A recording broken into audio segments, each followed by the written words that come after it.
Good afternoon, everyone. I want to thank you for being with us this afternoon. And today we have great news about SunCaged and great news about our team. Okay, so most of you already know our company structure. And so we have around 4 business units under the group. And our business units, they cover from consulting in the area of analytics, strategy, market research, emerging technologies, and we also have a research and strategy firm in Myanmar. So today I'm introducing new members that we have in our team. So Natalie is our senior consultant in the branding and marketing sphere, and Aydin in the business finance. So what we have bringing Natalie and Aydin to join SunCaged team is a better offering that follows the Singaporean direction in terms of going global and going digital, or going digital, going global.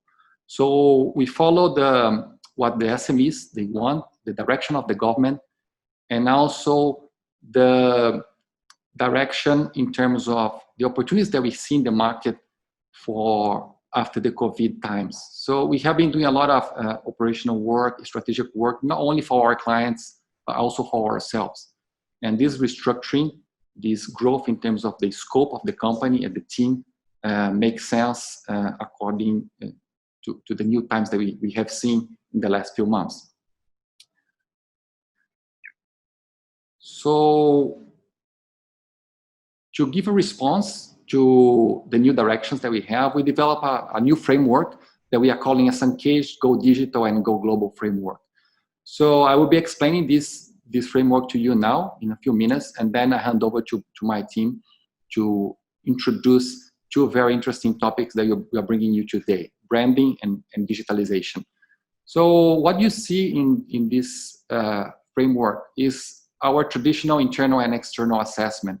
When we talk about internal assessment, we are talking about all the analysis that we do for our clients, understanding the value proposition, the unique selling point, and also the mission, the vision, how they see themselves. The external assessment involves everything that is outside the company, from macroeconomic overviews, competitor analysis, industry analysis, and how the clients, they see yourselves, your own company.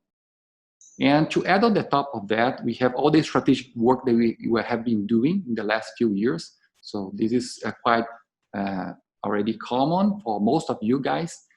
So entry strategy, pricing strategy, product positioning, everything that really helps companies to reposition in the existing markets or grow in foreign markets, in overseas countries. And merging with that, we have what we call business matching or overseas expansion solutions and services. So mostly these are mission trips and business matching projects to help clients to find partners or to find B2B clients in markets out of Asia or across Asia, mainly Southeast Asia, which is our own stronger expertise. And as a big new add-on to our framework, we have marketing and branding, which is covered by Natalie, which is our new senior consultant in this area. And we also have a specialist in finance, which is Aydin. So both of them will be talking to you later. And following the direction of the government, we have great news. So we have inside the SunCaged Go Digital, Go Global framework, we have what we call the digitalization framework.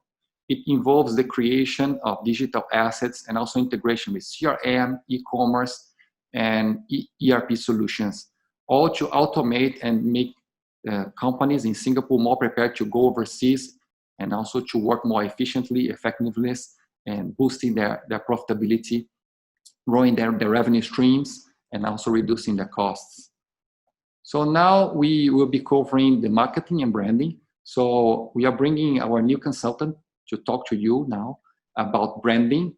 So Natalie Ko, I will be handovering to her. Thank you so much. I hope you enjoyed the session, and we'll talk to you later again. Thank you.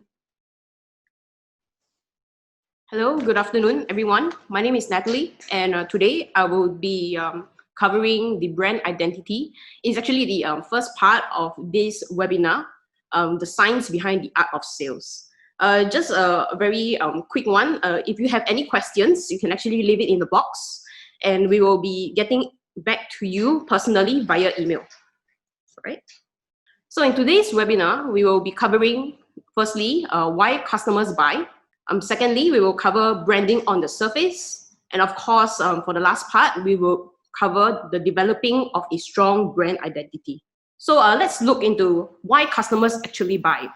So we have come up with a very basic concept so you'll be able to remember, which is I know plus I like, therefore I buy.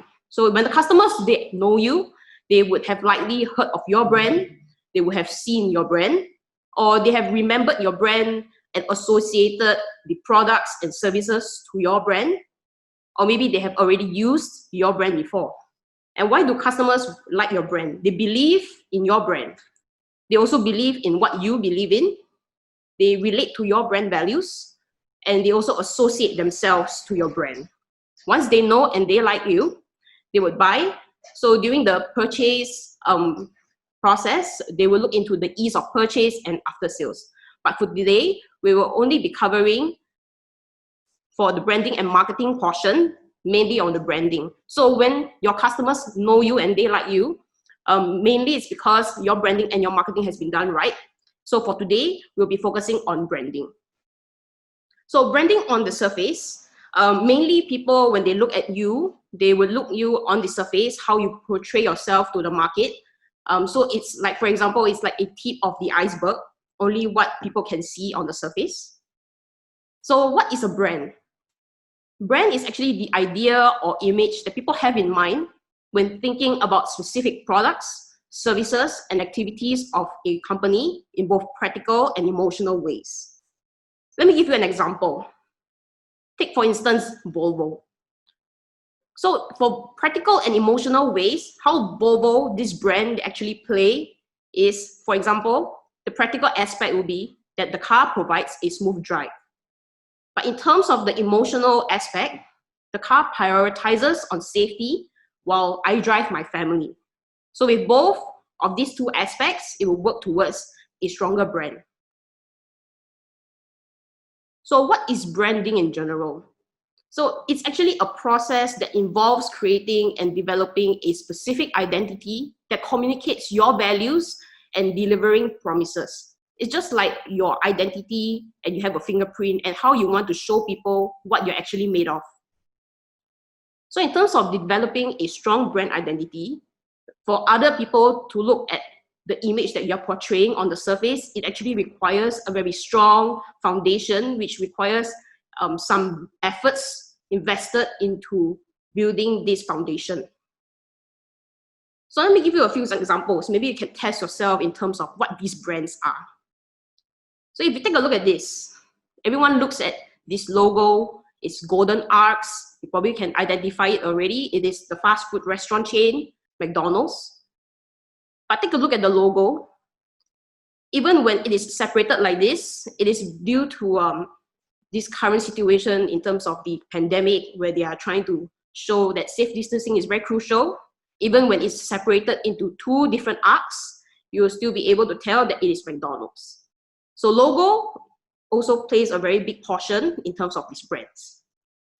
Another example is this mascot called Colonel Sanders. So when you take a look at this character, you'll be able to tell that this belongs to KFC. If you look at this slogan, just do it, you'll be able to associate it to the brand Nike as well. And if you take a look at the Disney logo, the typography, the font is actually very prominent. So regardless of whatever words that's being written in this font, you'll be able to relate it to Disney, which is a happy kind of branding. And of course, this last one is in terms of packaging. So in terms of packaging, it also plays a part in a different kind of branding and how you want to portray yourself. So I have covered the brand over here.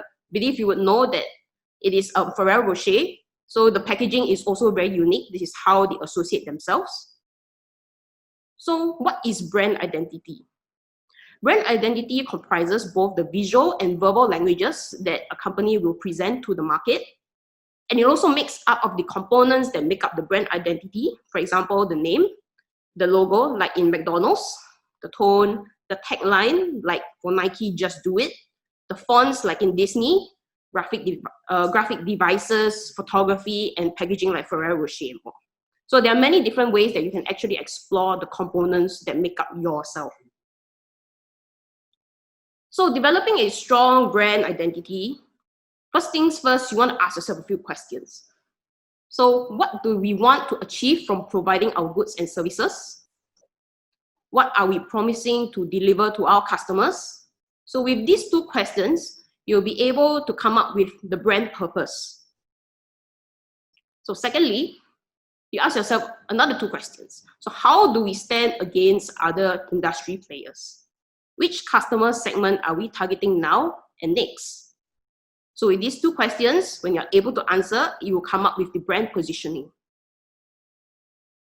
So the final two questions that you ask yourself, what are we doing differently from other players? How are we portraying our unique selling proposition? When you establish both of these, you'll be able to come up with the brand differentiation. So how does this all sum up to a brand identity? So if you see it as a pyramid form, you get your brand purpose, you get your brand positioning, and then you establish the differentiation of your brand, after which the brand identity would then fall in place nicely. So aligning your brand visuals with your brand core. So once the core of the foundation of the company has been established, the visuals of the company will have to be consistent with the brand core. You can have a very strong brand, but if you're unable to maintain consistency, then it totally defeats the message that you're trying to bring forth. So let me briefly bring you through the SunCaged journey for branding. How we have established this methodology, this approach is through this Venn diagram. So if I would move clockwise from industry-wise, we will understand how the industry is like. Next on, for the customers, we have to understand a little bit more about the market. Together, we will establish the market expectation. So at the bottom, for self, you have to internally self-evaluate who you are, what you want to be. And of course, when we combine the research and data that we have collected from customers, we'll be able to understand our market perception of ourselves. And then, of course, once we know ourselves and in comparison with the industry, we'll be able to establish our market positioning. So with all these aspects combined together, we'll be able to come up with a very good strategy and execution plan so that you'll be able to better portray yourself to the market. So what's next? So after this webinar, we'll be covering for the next part of this whole entire series, we'll cover more towards the marketing aspects of how customers, they actually buy. So you can stay tuned to our next part of this series. So I'll just leave you with this quote by Jeff Bezos, the CEO of Amazon. So your brand is what other people say about you when you are not in the room. So there's no better way to show you how this is exactly like than to show you a video that is by CNBC featuring Volvo in terms of how they are being associated their brand. So when you look at the video, you'll be able to understand that this market perception of how they see Volvo as a brand is. Okay.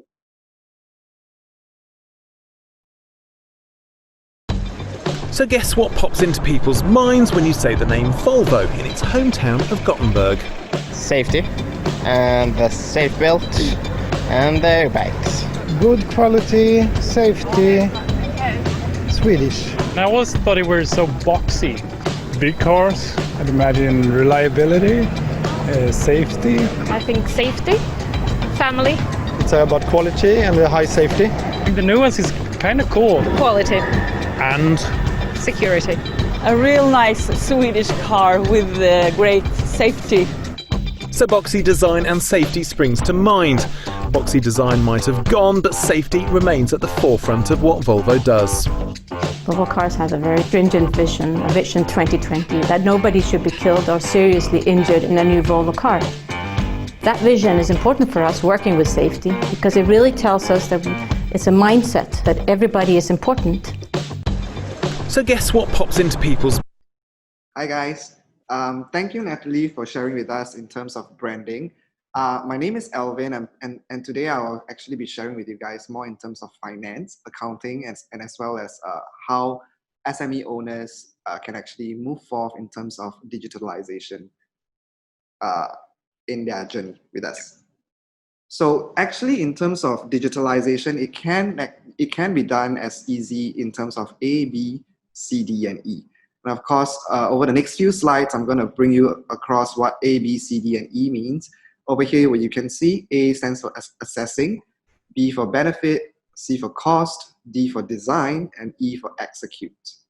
So let's go straight into A. So how do we actually go about assessing the right opportunities within a business to know exactly what to digitalize in order to reap the most benefits? And in order to do so, we will come up with different scenarios, potentially in terms of should we first digitalize the sales department, the procurement department, so on and so forth.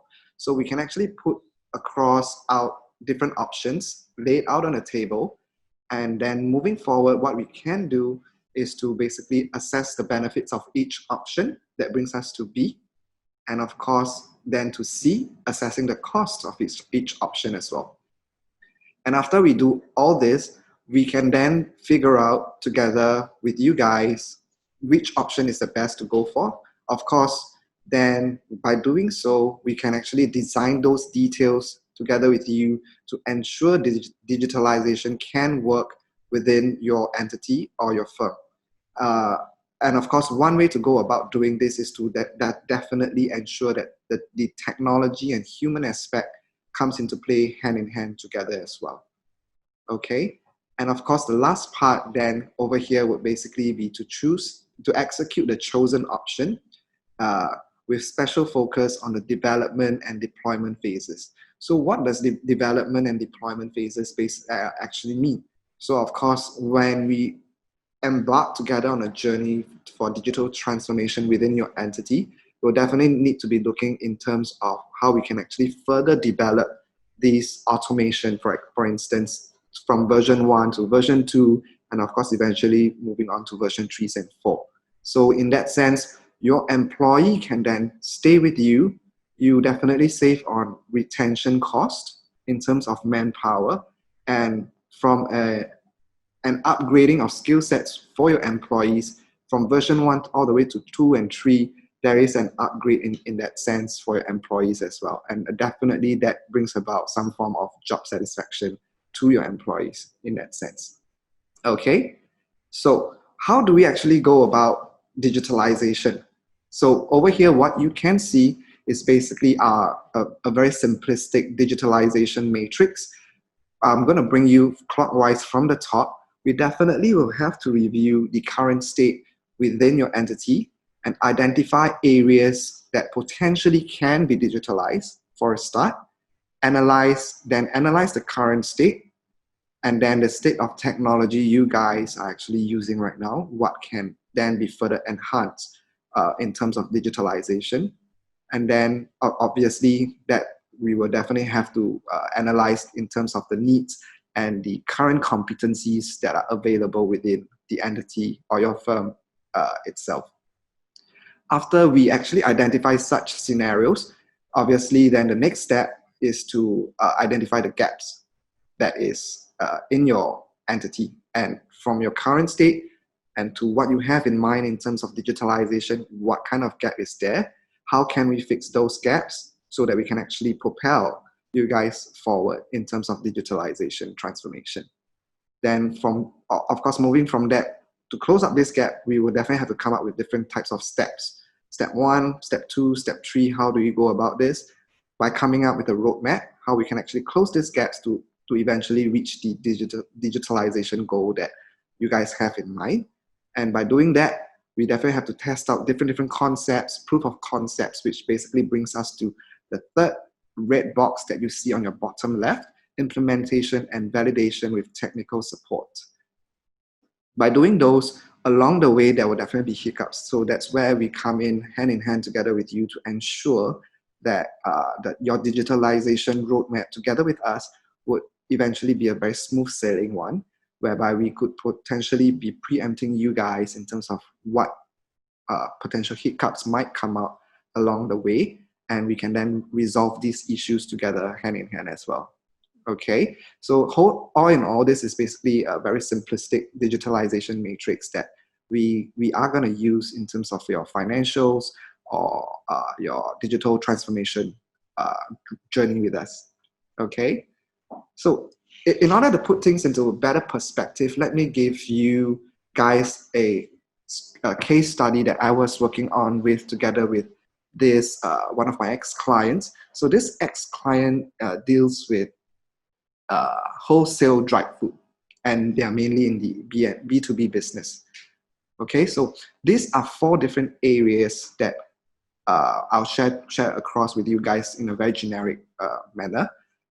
4 departments, as you can see over here, would be the sales team, the sales department, the procurement department, accounting team, and as well as logistics. So all processes, I'll start off with sharing with you what their old process is. So their old process basically is when there's a new client that they would like to onboard.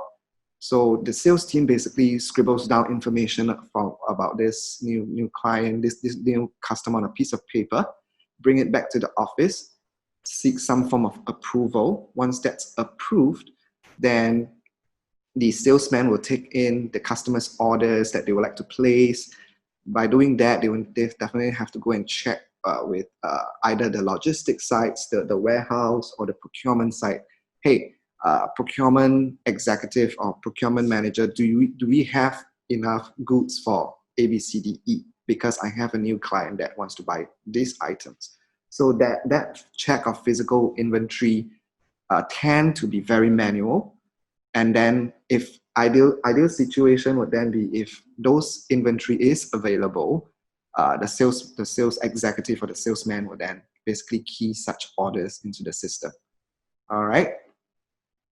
Then for procurement department, how the procurement executive usually go about checking the inventory levels and what to procure on either a monthly basis, a bi-weekly basis, or even a weekly basis, is to manually go into the system, go through all the SKUs, and then bring this up to their procurement manager by raising a PO and seek approval for these POs before they actually liaise with their suppliers on. Supplier A, I'm going to procure this from you this week. Supplier B, I'm going to procure this from you 2 weeks down the road. Something along those lines. Okay. For accounting wise, because accounting tend to be the last leg within any firm, whereby whatever needs to be done in the front has to be timely, and ideal situation, then accounting can generate either the management reports or deliver the management reports on a timely basis. But in most situations that I've come across, accounting management reports are usually lagged by easily 2 to 3 months back.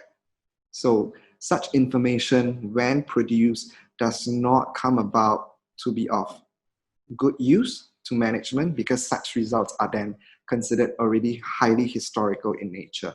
So, but business bosses or business owners can't use those information to make more sound and well-decided business decisions moving forward on how to expand the business or the firm further.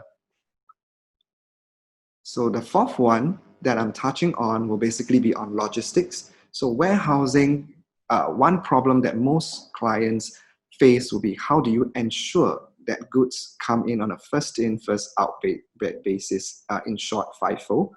Then how does the warehouse manager go about doing space planning for incoming goods? One potential reason is because they do not know when goods are coming in. Nobody informs them, or such information is passed down to the warehouse manager on a very last minute basis.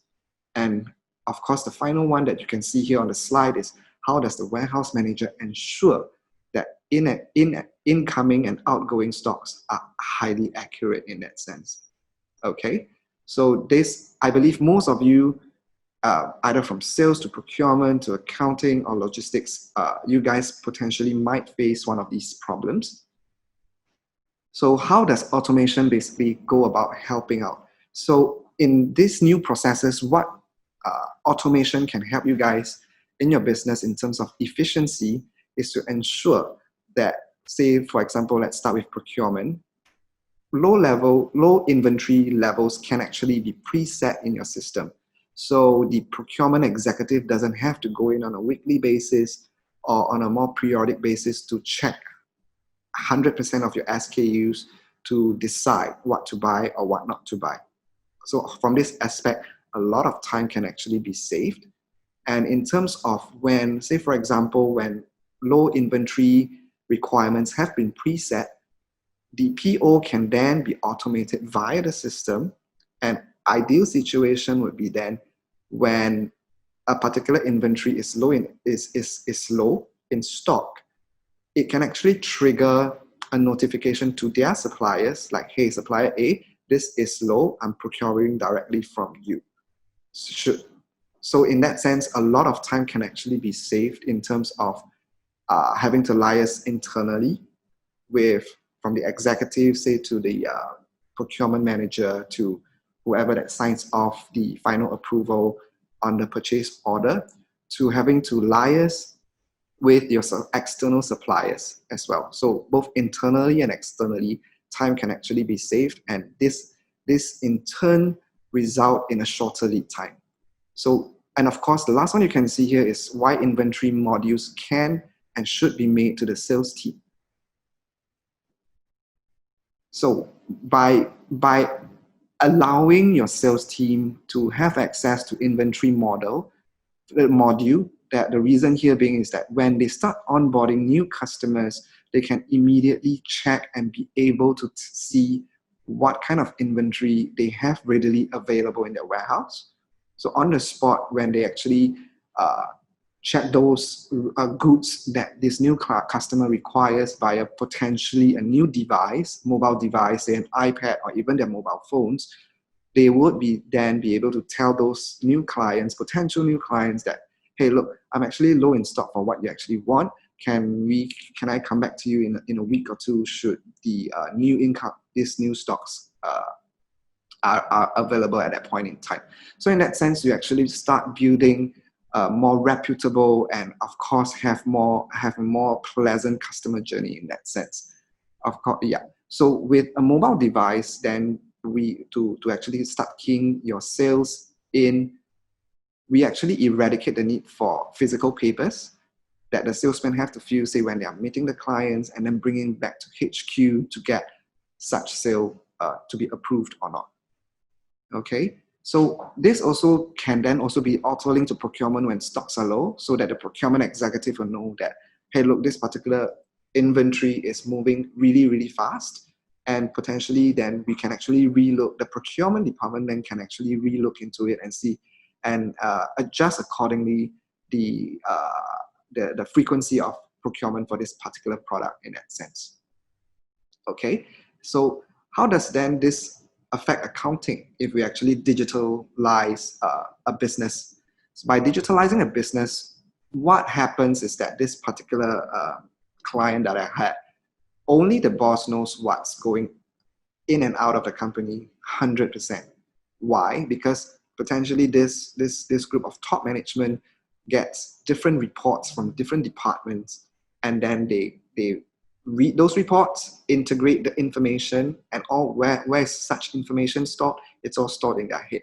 And how these businesses then start to synergize this information to make out any form of business decisions, only the bosses will know. So one potential situation could be a brain drain situation should anything happen to these bosses, this top management. Nobody knows. Then when that happens, nobody will actually know how to go about moving the business forward. So in terms of accounting, new accounting softwares out there in the market are actually able to integrate different platforms into one to basically capture data more efficiently. And all information can then be extracted from just one platform. By doing so, potentially these new accounting softwares out there in the market will be able to produce more timely information for business owners to make better business decisions. Okay, so for logistics as well, how does it affect logistics via digitalization? Let me give you an example. So for example, when goods are procured by the procurement department, upon say entering a key in the system to say I'm procuring from supplier A, assuming this supplier is overseas, what happens is then that a notification will then be sent to the logistics department to notify, say, the warehouse manager that procurement department has procured stuff from supplier A, and supplier A is overseas, and potentially the ETA for such goods is when and when. So then with this information that the warehouse manager has on hand in advance, this warehouse manager can then pre-plan warehousing space, potentially. That's number one. And number two, they will then be able to automatically, of course, then be sharing with the procurement department. Do they have space? Do they not have space? How do we work about to ensure that by this particular ETA for this incoming goods, space will then be readily available? And of course, to ensure the accuracy of goods that are going in and out, one potential area that clients can actually explore is via the use of RFID as well. So this literally saves a lot of time by manually having to count your goods. All you got to do is probably in 5 to 10 seconds, you'll be able to scan one batch by one batch of your incoming and outgoing goods. So these are some of the processes that one of my ex-client has undertaken, which has eventually helped them save a lot of time. And everything starts to get a lot more streamlined. And you can then actually also see that inter-departments become more integrative with one another as well. Of course, during this whole process of going through this digitalization transformation journey with us, what can actually be potentially looked into as well is definitely, of course, cost optimization. Where can we start saving money within different areas of your business workflow, or potentially where can we inject more capital in that sense to ensure there will be higher efficiency within your business model. And of course, for number two, what happens during this whole digital transformation journey is we try to understand first your current business workflow, and we see how to better tweak it and integrate digitalization into the whole process. And in that sense, in summary, this is what we call business process re-engineering. And number three, which is probably the talk of town in this last few years, is the use of artificial intelligence and data analytics.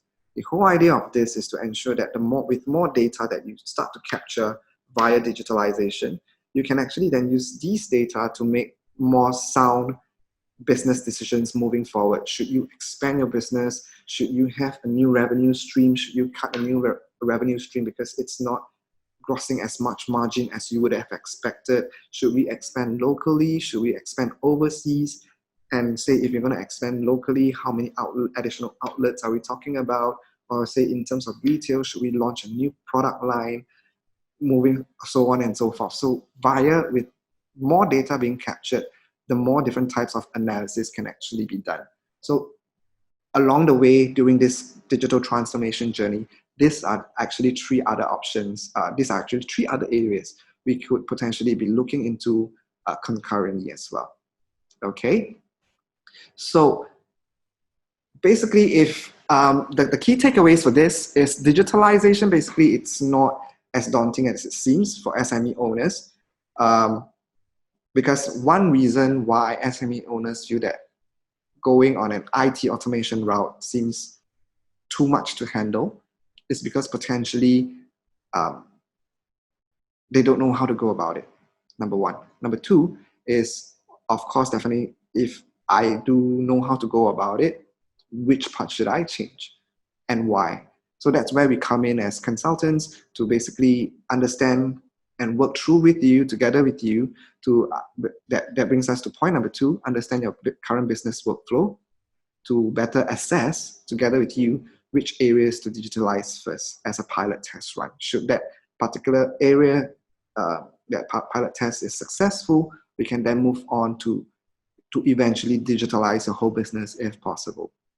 And of course, number 3, the key takeaway number 3 is to basically weigh out all costs and benefits of all options with you, lay everything out on the table, and ensure that the option chosen is one that is sound. And number 2, definitely a solid one to move forward along with. Okay. So over here, thank you so much for your time. This is basically pretty much a wrap up in terms of our sharing from SunCaged Consulting, with Natalie sharing with you on branding, and of course myself sharing with you in terms of a financial transformation. Should there be any form of questions, please do drop us an email via the link below. As over here you can see at the link right at the bottom, if you're interested in any of our services, we can actually register via that link for a complimentary consultation. But of course, I would like to highlight it's only limited to 15 slots only. And via this consultation, we can try to understand alongside with you what are the current problems that you face and how we can actually work together with you to bring your business to greater heights. And should you be even interested in branding, marketing, financial consultancy, or even strategy for your businesses, we would be open and definitely very happy to share our knowledge and with you guys in coming months. So yes, do take note of the link over here. Let me just give it a shout out. The link here is SunCaged with a d.fyi.tu/go-digital-go-global/go. I'm going to leave the screen here for a bit. Thank you so much for your time today. We'll see you soon for the next series of webinar. Thank you.